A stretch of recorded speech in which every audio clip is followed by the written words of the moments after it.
በስመ አብ ወወልድ ወመንፈስ ቅዱስ አሐዱ አምላክ አሜን። ዘላለም ሥላሴ ሰላም እግዚአብሔር ምስ ኩላትኩም ይኹን። ክቡራት ስድራ ቤት ንሕዚ እውን ናይቶም ሕልምኩም ፍትሓት ሒዘ መፅእ ዘለኹ ኮይኑ ግን ኣብዚ ከም መተሓሳሰቢ ክብለኩም ዝደሊ እንታይ እዩ ነቶም ናይ ሕሉፍ ቪድዮታት ኣብኡ ዘለዉ ሕልምታት ግዜ ክረኽበሎም ስለ ዘይከኣልኩ እዩ።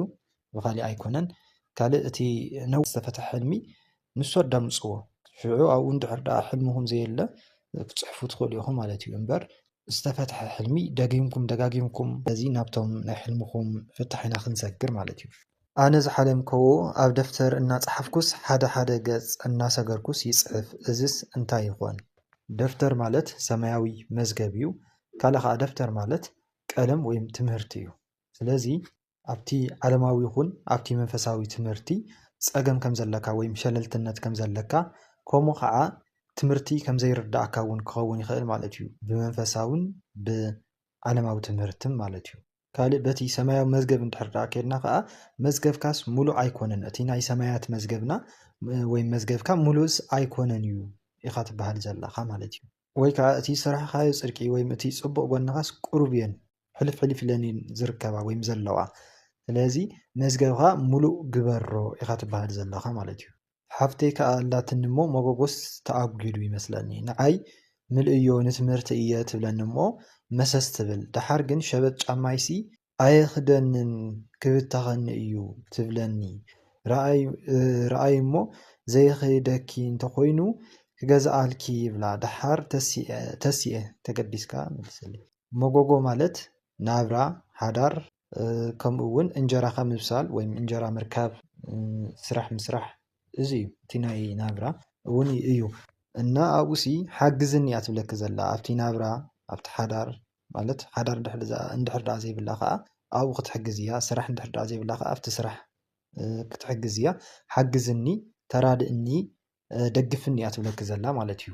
እቲ ሸበጥ ጫማይ ኣየኽደንን እዩ ክብተኽ እዩ ትብለክ ዘላ ምናልባት ኣፍቃር እንድሕር ዳኣ ሃልይዋ ምስኣ ከም ዘይኸይድ ንዓኣ ከም ዘይኸውን እያ ትሕብረክ ዘላ ማለት እዩ። ወይ እውን ኣብ ሓዳር ውሽጢ እንድሕር ዳኣ ሃልይዋ ከዓ ኣብቲ ሓዳራ ቅሳነት ከም ዘይብላ እያ ትገልፀልክ ዘላ ማለት እዩ። ሽዑ ክገዝኣልኪ ትብልያ ዘለካ ከዓ ካሊእ ሰብ ከምፃኣልኪ ካሊእ ቁም ነገር ዘለዎ ወዲ ከምፃኣልኪ ወይም ሓዳር ከምፃኣልኪ ወይም ኣፍቃሪ ከምፃኣልኪ ትብልያ ከም ዘለኺ እዩ። ወይ ከዓ ብፀሎት ክትሕግዝ እያ ከም ዘለኪ ክትድግፍ እያ ከም ዘለኪ እዩ።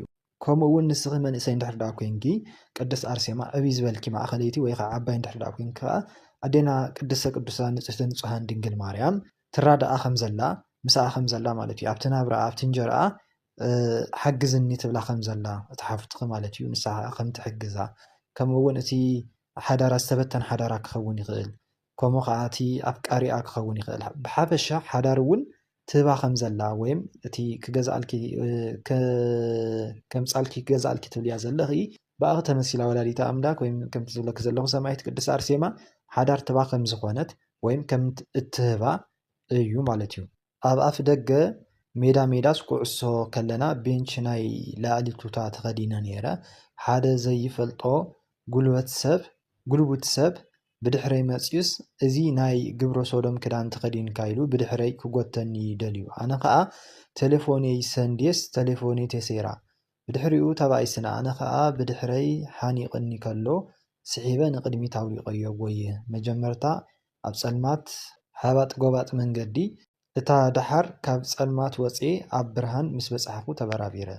ኩዕሶ ምፅዋት ማለት ግዜኻ ኣብ ኮንቱ ነገር ምጥፋእ ግዜኻ ብኣግባቡ ዘይምጥቃም ግዜኻ ኣብ ምዝንናይ ኣብ ናይ ፅድቂ ስራሕቲ ዘይኮነሲ ስቁኢልካ ወይም ኣብ ሓጢኣት ዓለም ወይም ኣብ ናይ ምዝንናይ ኣብ ናይ ስጋ ምሕላፍ ወይ ምቅፃል እዩ። ስለዚ ግዜኻ ኣብዚ ክትሕልፎ ከለካ ከዓ ሰይጣን ይፃወተልካ ማለት እዩ። ሰይጣን ይከራኸረካ። እታ ቴሌፎነይ ተሴራ ትብላ ዘለካ ከዓ ቴሌፎን ሓደ መንፈሳዊ ሂወትካ እዩ ወይም መንፈሳዊ ኔትወርካ ወይም ርክብካ እዩ። ስለዚ ምስ እግዚአብሔር ዝነበረካ ርክብ የቋረፅ ኣሎ ማለት እዩ። የውድቐካ ኣሎ እቲ ሰይጣን። ካልእ ቴሌፎን ሓዳር እዩ። ስለዚ ኣብቲ ሓዳርካ ወይም ኣብቲ ኣፍቃሪትካ የስእነካ ከም ዘሎ እቲ መንፈስ ማለት እዩ። ኮይኑ ግን ኣብ መወዳእታ ተውድቆ ዘለካ ኣምላኽ ሓጊዝካ ካብቲ ፀልማት ካብቲ ፀቢብ ዝኾነ ካብቲ መፍርሒ ዝኾነ ቦታ ወይም ስፍራ ወይም ካብቲ ናይ ዲያብሎስ ተቆፃፂርካ ዝነበረ ክኸውን ይኽእል ማለት እዩ። ካብኡ ትወፅእ ከም ዘለካ ካብቲ ግዜኻ ኣብ ዘይኸውን ነገራት ምጥፋእ ካብኡ ትወፅእ ከም ዘለኻ ግዜኻ ኣብ ቁም ነገርን ኣብ ፅቡቕ ነገርን ኣብ ስራሕ ከም ትሕልፎ ወይም ትሕልፎ ከም ዘለኻ ሕጂ ክኸውን ይኽእል ማለት እዩ። ኩሉ ግዜ እየ ዝሓልማ ምዝራብስ ይኣብኒ ቀስ ኢለ እምበር ዓው ኢለ ክናገርስ እብይ ይብለኒ እዝስ እንታይ ይኸውን? እዚ ቀዳማይ ብናይ ሓቂ ሂወትኪ ወይም ብናይ ጋዲ ሂወትኪ ጠራርዕ እንድሕር ትብሊ እንተኮይንኪ ህድእ በሊ ትዕግስቲ ግበሪ ወይም እቲ ትዛረብዮ ነገር ዘይትፈልጥ እንድሕር ኮንኪ ስቕ በሊ ኣርምሞ ተለማመዲ ቀስ ኢልክ ተዛረቢ ህድእ በሊ ኢኽ ትበሃል ዘለኺ ማለት እዩ። ትሕትናስ ገንዘብ ግበሪ ትሕት ኢልክ ተዛረቢ ማለት እዩ። ካልኣይ ኣንደበትኺ ዝሓዘ ንኸይትዛረቢ ሓሳብኺ ንኸይትገልፂ ዝሕዘኪ ዝኽልክለኪ ርኩስ መንፈስ ከም ዘሎ እዩ። እቲ ሳልሳይ ከዓ ጸሎትኪ ናብ ቅድሚ እግዚኣብሔርስ ኣይበፅሕን ኮይኑ ግን ቅኒኡ እንታይ እዩ ጸሎትኪ ናብ ቅድሚ እግዚኣብሔር ወይም ናብ እዝኒ ኣምላኽ ኣይበፅሕን ዘሎ። ካልእ እንታይ ክኸውን ይኽእል ምስጢር ወይም ሓሶት ድሕር ደኣ ሃሊኪ ንኣብነት እግዚኣብሔር ዝሃበኪ ዝገለፀልኪ ምስጢር ወይም ሰብ ዝነገረኪ ምስጢር ተመሊስኪ ንሰብ እንድሕር ደኣ ትዛረቢ እንተኮንኪ ወይም ነቲ ምስጢር ትዝርዝሪ እንድሕር ደኣ ኮንኪ ምስጢር ኣይተውፅኢ ኢኽ ትበሃል ዘለኹ ማለት እዩ። ኣቦይሲ ሞይቶም እዮም ነገር ግን እንደገና ሞይቶም ተባሂሉስ ናብ ቀብሪ ንኸይድ ኣብ ሳጥን ተቐሚጦም ክንቐብሮም ተባሂሉ ሰብ ይእከብ ካብኡ ግን ብባንዴራ ትግራይ ተሸፊኑ እቲ ናቦይ ሬሳ ካብኡ ከዓ ኣብቲ ጠቓ ሬስኦም መዓት ቅርሺ ካብቲ ሰብ ይበዝሕ ተደርዲሩ እቲ ቅርሺ ከዓ ቀያሕታይ ነገር እዩ። ስለዚስ እንታይ ማለት እዩ? ደጊምካ ምማት ማለት ቀዳማይ ናይ ሞት ማለት እዩ። እዚ ማለት ፅቡቅ ኣይኮነን ናብ ሲኦል ምድርባይ ወይም ናብ ሲኦል ምእታው እዩ። ካልእ ከዓ ከም ዝተሰውኡ ብፍላይ ምስቲ ባንዴራ ምናምን ዘተሓዘ ምናልባት ተጋዳላይ እንድሕር ደኣ ኮይኖም ማለት እዩ ተዘይተኮይኖም እውን ተመሳሳሊ እዩ። ብርግፅ ብሓፈሻ ተሰዊኦም ከም ዝኾኑ ወይም ሞይቶም ከም ዝኾኑ ፈሊጥኩም ነርኩም ወይም ብሓሜት ደረጃ ከም ዝነበረ እሞ ድሓረ ዕላው ከም ዝኾነ ጋህዲ ከም ዝኾነ ወይም ከም ዝፈለጥኩሞ ወይም ከም ተረዳእኹም ምርዳእ ድዩ ዝበሃል እዩ። እቲ ካልእ ሳልሳይ ኣማውትኦም ከም ዝሞቱ ሞይቶም ኣለዉ ኦልሬዲ ሞይቶም እዮም ግን ኣማውትኦም ዘይተፈለጠ ከም ዝነበረ ብምንታይ መንገዲ ከም ዝሞቱ ወይም ከመይ ኢሎም ከም ዝሞቱ ወይም ምክንያት ናይቲ ሞቶም እንታይ ከም ዝኾነ ድሓር ግን ከም ዝተፈለጠ ክኸውን ይኽእል ማለት እዩ። እቲ በዝሒ ቅርሺ ትብልዮ ዘለኻ ከዓ ፅቡቅ ኣይኮነን ህውከት እዩ ብዙሕ ቅርሺ እንድሕር ደኣ ኮይኑ ማለት እዩ። ወይ ከዓ በረከት እውን ዝብልዎ ኣለዉ ብናቱ ኣንፃር ማለት እዩ ከከም ሕልሙ ስለ ዝኸይድ ስለዚ ኣብቲ ከም ዝብለክ ዘለኹ ወይም ኣብቲ ሲኦል ድዩ ወይም ኣብቲ ከም ዝሞቱ ወይም ምክንያት ሞቶም ምስ ተፈልጠ ድዩ ብሓፈሻኡ ህውከት ከም ዝለዓል ኣብ መንጎ ስድራኹም ክኸውን ይኽእል ማለት እዩ። ብሓፈሻ ግን ጸሎት ክትገብሪ ከም ዘለኪ ኣቦኺ እንድሕር ደኣ ዘይተፈትሑ እንተኮይኖም ፍትሓት ክፍፀመሎም ወይም ተስካር ክግበረሎም ከም ዘለዎም ጸሎት ከዓ ጠንኪርኪ ወይም በርቲዕኪ ክትገብሪ ከም ዘለኪ እዩ። ኣብ ሱባኤ ኮይነ እየ ሓሊመ እያ ሓደ ሰብኣይ 100 ቅርሽስ ይህበኒ እሞ ሓንቲ ሰበይቲ ኣስላመይቲ ከዓ ኣብ ቅድመይ ኮይናሲ ንኸይቅበሎ ትጥምተኒ ነይራ ኣነ ከዓ ነታ ሰበይቲ ፈሪሐያሲ ኣይቅበለካኒ ኢለስ ኣበዮ እንታይ ይኸውን? እቲ ሰብኣይ ጎይታና ኣምላኽና መድሓኒትና ንስመ ፀዋዕኡ ክብሪ ምስጋና ይኹን እሞ መድሃኒ ዓለም ኢየሱስ ክርስቶስ እዩ። እቲ 100 ቅርሺ ዝህበክ ዘሎ ከዓ ውሉድ እዩ ፀጋ ዘለዎ ውሉድ ይበሃል ማለት እዩ። ስለዚ ውላድ ይህበክ ከም ዘሎ እዩ ኮይኑ ግን እታ ሰበይቲ ትብልያ ዘለኺ ብክልተ ክንፈትሓ ንኽእል እታ ኣስላሚቲ ትብልያ ዘለኺ ማለት እዩ። ቀዳማይ በረኸት ንኸይትረኽቢ ውላድ ንኸይትረኽቢ ዝዓፀየትኪ ወይም መንቀኛ ዝኾነትኪ ድሕር ደኣ ትፈልጥያ ተኾንኪ ሰብ ከም ዘላ እዩ። ካልኣይ ከዓ ርክስቲ መንፈስ ሸይጣን ወይም ናይ ራሄሎ መንፈስ ክትኸውን ትኽእል ናይ ዛርቲ መንፈስ ወይም ናይ ሻንቂጥ መንፈስ ብሓፈሻ ኣንስተይቲ መንፈስ ማህፀንኪ ዓፅያ ከም ዘላ እዩ። ንስኺ ከዓ መንፈሳዊ ድኺ ዘይኮንኪ ወይም ኣብቲ መንፈሳዊ እምነት ስለ ዘይብልኪ ድዩ ወይ ከዓ ፈራሕ ስለ ዝኾንኪ ድዩ ብሓፈሻ በቲ ንስኺ ዘለኪ ድኽመት ወይም በቲ ዘለኪ ዝኾነ ጎደሎ ነገር ኣብ ሃይማኖትኪ ማለት እዩ ኣብ መንፈሳውነት ብኡ ምክንያት ኢኺ ካብ ውሉድ ተኸልኪልኪ ዘለኺ ወይም ሓዳር ንኸይትገብሪ ተኣሲርኺ ዘለኺ እቲ ንዓኣ ፈሪሐሲ ኣይተቐበልክውን ነቲ ቅርሺ ትብልዮ ዘለኺ ከዓ ንሰይጣን ርኩስ መንፈስ ፈሪሕኺ ወይም እምነት ስለ ዝሓፅረኪ ርኩስ መንፈስ ከም ዝገብረኒ እዩ ው ከምዚ እንተኾንኩኸ ሸይጣን ከምዚ እንተገበረኒኸ ምናምን ዝብል ሕልፍ ዝበለ ወይም ኦቨር ዝኾነ ፍርሒ ስለ ዘለኪ ወይም ሓሳብ ጭንቀት ስለ ዘለኪ ወይም ዲያብሎስ ዘፈራርሐኪ ነገራት ወይም ዝኾነ ሕሹኽ ዝብለኪ ነገራትን ንዕኡ ኣዳሚፅኪ ከምዚ ከይኸውን ከይመውት ግዛዕ ከይኸውን እናበልኪ ማለት እዩ ኣዝኺ ስለ ትፈርሕን ስለ ትጨናነቕን ነቲ እግዚኣብሔር ኣምላኽ ዝህበኪ ዘሎ ፀጋ በረኸት ነቲ ውላድ ኣይትቕበልዮን ዘለኺ ትንዕዮ ከም ዘለኺ ማለት እዩ ምናልባት ሓዳር እንድሕር ዳኣ ዘይብልኪ ዝመፀልኪ ሓዳር ከምኡ ከዓ በቲ ሓዳር ኣቢሉ ውላድ ስለ ዝርከብ ማለት እዩ ኣይትቕበልን ዘለኺ ማለት እዩ ብዝተፈላለየ ምክንያት እናፈለጥኪ ክኸውን ይኽእል ከይፈለጥኪ ማለት እዩ ኣብ ሓዳር ውሽጢ ኮንኪ ውላድ እንድሕር ዳኣ ዘይብልኺ ከዓ ተዓብዩ ከም ዘለኺ ብፍርሕን ብዝተፈላለየ መልክዕን ማለት እዩ ዋላ እውን ኣብ ሓዳር ውሽጢ ኮንኪ ውላድ ሃልይኪ ካልኣይ ፀጋ እግዚኣብሔር ዘለዎ ውሉድ ስለ ዝኾነ ነቲ 100 ቅርሺ ዝህበኪ ዘለዎ ካሊእ ውሉድ ማለት እዩ ክትቕበልዮ ከም ዘይከኣልኪ ብዝተፈላለየ ምክንያት ብኸመይ እዩ ዝብል በዓልኪ ፈትሽና ዓርስኺ ማለት እዩ ቀዳማይ በቲ ፍርሒ ይብለካ ኣለኹ ካልእ ከዓ መከላኸልታት ብምጥቃም እውን ክኸውን ይኽእል ብዝተፈላለየ መልክዕ ብሓፈሻ ናይቲ ናይ ሰይጣን ምፍርራሕ ኣብ ዝተፈላለዩ ሰባት ኣብ ሰባት ሓዲሩ እውን የፈራርሐካ ኣይግድን ሰይጣን ብጋሃዲ ተገሊፁ ኣይኮነን ዘፈራርሐካ ማለት እዩ ኣብ ሰባት ሓዲሩ ብሕማቕ ምኽሪ ወይም ፅቡቕ ብዝመስል ግን መርዚ ዝተሓወሶም ምኽሪ ብኡ የብለካ እዩ ማለት እዩ ይፍትነካ እዩ ይርብሸካ እዩ የፈራርሐካ እዩ ስለዚ በዝን ብከምዚ ዓይነትን ነገራት ካብቲ ትባህውዮ ዘለኺ በረከት ንድሕሪት ትብል ከም ዘለኺ እዩ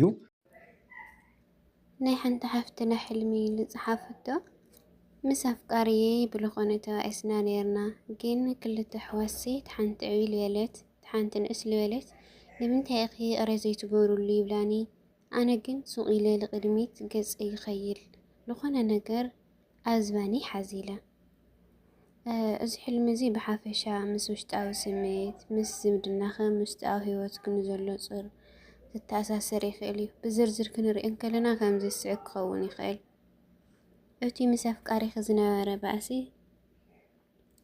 እዚ ኣብ መንጎኹም ንዘሎ ወይ ክህሊ ዝኽእል ዘይምርዳእ ወይ ድማ ኣብ ውሽጥኺ ንዘሎ ሰከፍታ ስምዒታዊ ወጥርን የመልክት ምናልባት ኣብ መንጎኹም ዝተፈጠረ ቂም ወይ ዘይተፈትሐ ነገር ከም ዘሎ ይሕብር ነተን ክልተ ኣሕዋት ዓባይ ንእሽተይን እዘን ኣሕዋት ንውሽጣዊ ድምፂ ሕልናኺ ወይ ድማ ንማሕበራዊ ፀቕጢ ክውክል ይኽእል እዩ እታ ዓባይ ጣርናፊት እትሓስብ ጥበብን ክትውክል ከላ እታ ንእሽተይ ድማ ስምዒትን ገርህነትን ትውክል ትኸውን ክልቲአን ስለምንታይ ይቕረ ዘይትብልሉ ማለትን ውሽጥኺ እቲ ፀገም ፈቲሕኺ ሰላም ክትረኽብ ከም ትደሊ ወይ ድማ ካልኦት ሰባት ክዓርቅኹ ከም ዝፈትኑ ዘርኢ እዩ ሱቕ ኢልኪ ንቕድሚት ገፅ ክምኻድ እዚ ካብቲ ፀገም ክትሃድሚ ወይ ክትገላገሊ ዘለኪ ድሌት የርኢ ምስቲ ሰብ ክትዘራረቢ ወይ ክትከራኸሪ ኣይደለኽን እዚ ድማ ምናልባት ተስፋ ምቑራፅ ወይ ድማ በቃ ክቕፅል ኣለኒ ዝብል ናይ ውሽጣዊ ውሳኔ ክኸውን ይኽእል እዩ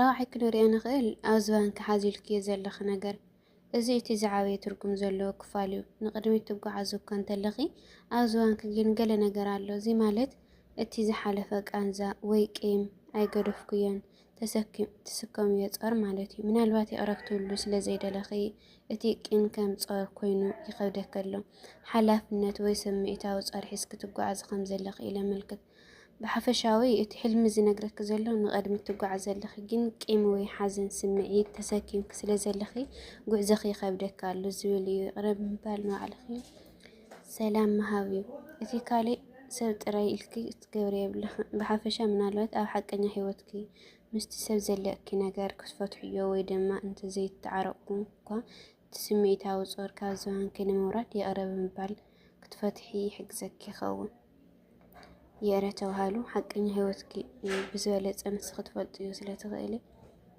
የቕረይታ ተባሃሉ ማለት እዩ ካልኣይ ከዓ ካሊእ ሰብ ዝፀሓፉ ማለት እዩ ናተይ ከዓ ተገዲሱ ክመልስለይ ቀጢን ተመን ብጎኒ ገዛ እናሓለፈ ይሪኦ እሞ ናብ ገዛ ክኣቱ ብዙሕ ይቃለስ ግን ቀጢን ፀኒሑስ ናብ ዓብዪ ዘፍርሕ ገበል ይቕየር ንክኣቱ ብዙሕ ይሃርም እሞ ግን ማዕፆ ምስ ከልከልክዎስ ብመስኮት ፍኒስትራ ይኣቱ ብምእታው ከዓ ፈሪሄ ናብ እየ ዝኸዶ ኢለ ይጭነቕ ሽዑ ክልተ ሓቡታተይ ናብ ኣገለ ክስቶ ኺድ ይብሉኒ ከይኸርኩ ግን ካብ ድቃሰይተስ እየ ኢልና ይሓውና ከዓ ማለት እዩ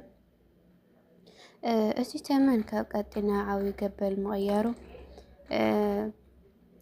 ተመን ኣብ ሕልሚ መብዛሕትኡ ግዜ ፀልኢ ተንኮል ወይ ድማ ሓደ ዘሰግእ ኩነታት ይውክል እዩ።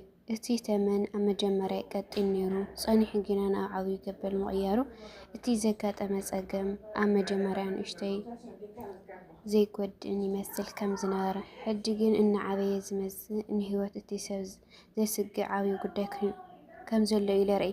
ናብ ገዛ ንምእታው ዝግበር ቃልሲ ኣብ ገዛ ኣብ ሕልሚ ውልቃዊ ህይወት ንስድራ ቤት ወይ ድማ ንሰላም ውሽጢ ልቢ የመልክት። እቲ ተመን ናብ ገዛ ንምእታው ዝገብሮ ቃልሲ ሓደ ባእሲ ወይ ፀገም እቲ ናይቲ ሰብ ሰላምን ውልቃዊ ህይወትን ክርብሾ ይፍትን ከም ዘሎ እዩ ዘርኢ።